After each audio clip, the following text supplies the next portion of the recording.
Hello, everyone. Sue Feet here. We are here today with Charles B.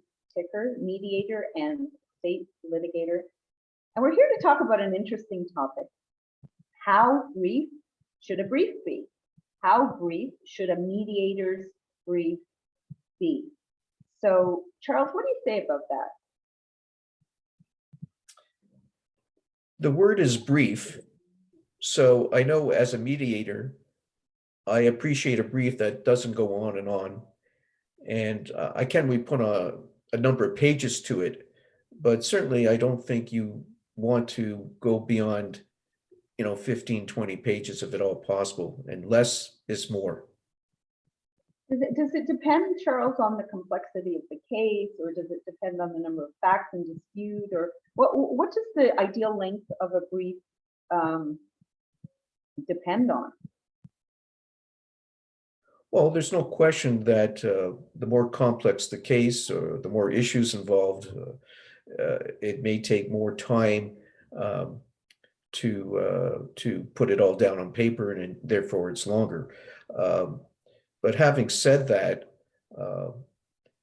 even in huge cases like that Nortel case years ago, where there was thousands and thousands and thousands and thousands of documents, and the trial went on for months, it was only a handful of documents that were really of any significance that had any real bearing in the court's decision. So it is more difficult as counsel to distill everything down into a shorter brief, but that is the goal, and I know that's something that mediators would appreciate.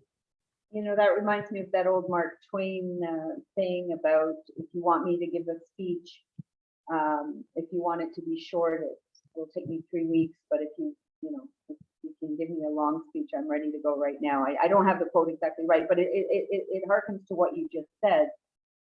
It's probably challenging for counsel. What's the danger, Charles, if a brief is too long?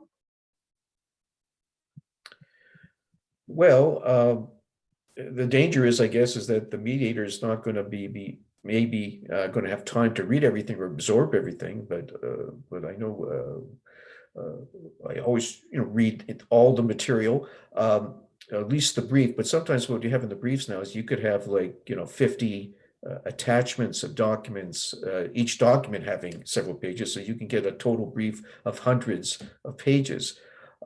So I think it would be helpful to point out to the mediator what documents you think he or she should look at, and not have the expectation that the mediator is going to be able to look at everything in your brief and absorb everything. So I think it would be helpful to point out to the mediator which documents to look at.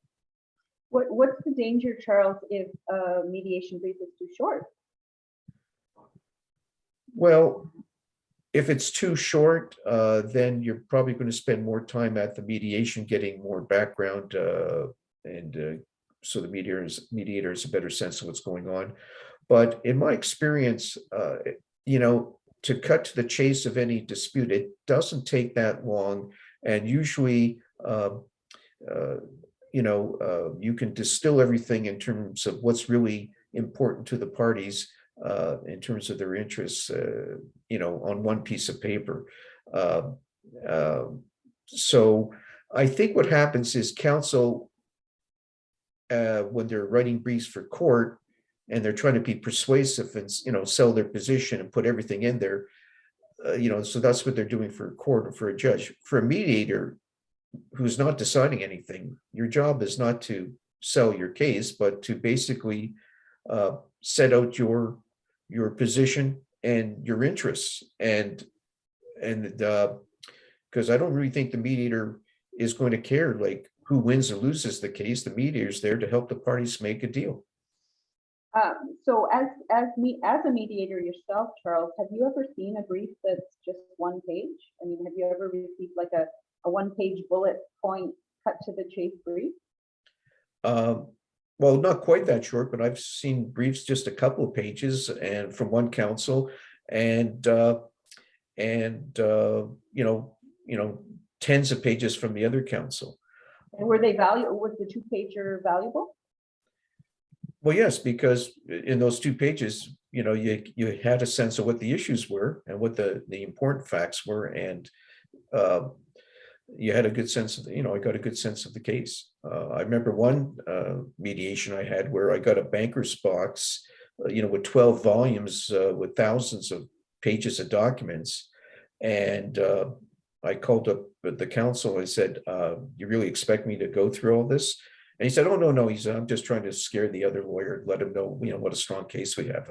That was, but I checked with the lawyer because I certainly wasn't going to read thousands of pages of documents. So that's like say, it's a good idea to let the mediator know what you feel is, important for them to know. It reminds me of that old debate in the sales and marketing arena where, people are always asking what's better, a long sales letter or a short sales letter. And anecdotally, they say that long sales letters pull better, get better results than short. But usually what people come down to in the end is that the ideal length is the length it takes to get the job done. And that sounds kind of like what you're saying here, that maybe even a 2-page brief can get the job done if what's in those 2 pages is what Right. needs to be in those 2 pages. Is Right. that right? I agree with that. But aside from length, also when you're writing a brief for someone who has not lived with the case for years, like you and your client has, tell a story. Write it in a style that's easy to read, and that will help things a lot for the mediator.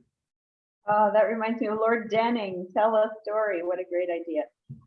All right. One last question before we wrap this up.